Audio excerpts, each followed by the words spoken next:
చిట్టి తల్లి, నేను నీతో ఉన్నానా లేనా ఎలా తెలుసుకోవాలో చెప్పనా? అదే కదా శివయ్య, నాకర్థమవ్వట్లేదు.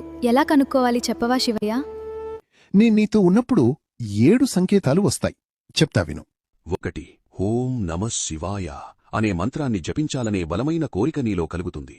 ఈ మంత్రం పదే పదే మీ మనసులో హృదయంలో వినిపిస్తూ మీ అంతరంగాన్ని పవిత్రం చేస్తుంది. 2 నీ కలల్లో లేదా ధ్యానంలో త్రిశూలం, డమరుకం, శివలింగం, హిమాలయాలు లేదా గంగ దర్శనం కలుగుతుంది. ఇవి నేను నీతో సంభాషించే దివ్య సంకేతాలు. 3 జీవితంలో ఎన్నో కష్టాలు, గందరగోళంగా ఉన్నా అకస్మాత్తుగా నీలో ప్రశాంతత, నిర్భయత్వం లేదా వైరాగ్యం కలుగుతుంది. ఆ అంతర్గత ప్రశాంతత నా అనుగ్రహాన్ని గుర్తుచేస్తుంది.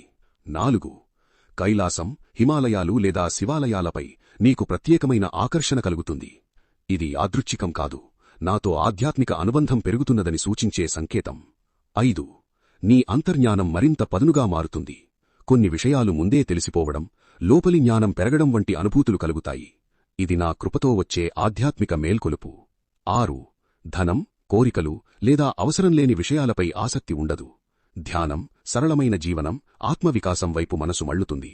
7 ప్రమాదాల నుండి అనుకోకుండా బయటపడడం, త్వరగా కోలుకోవడం లేదా ప్రతికూల శక్తులు తొలగిపోతున్నాయనే అనుభూతి కలగడం. ఇప్పుడు చెప్పు,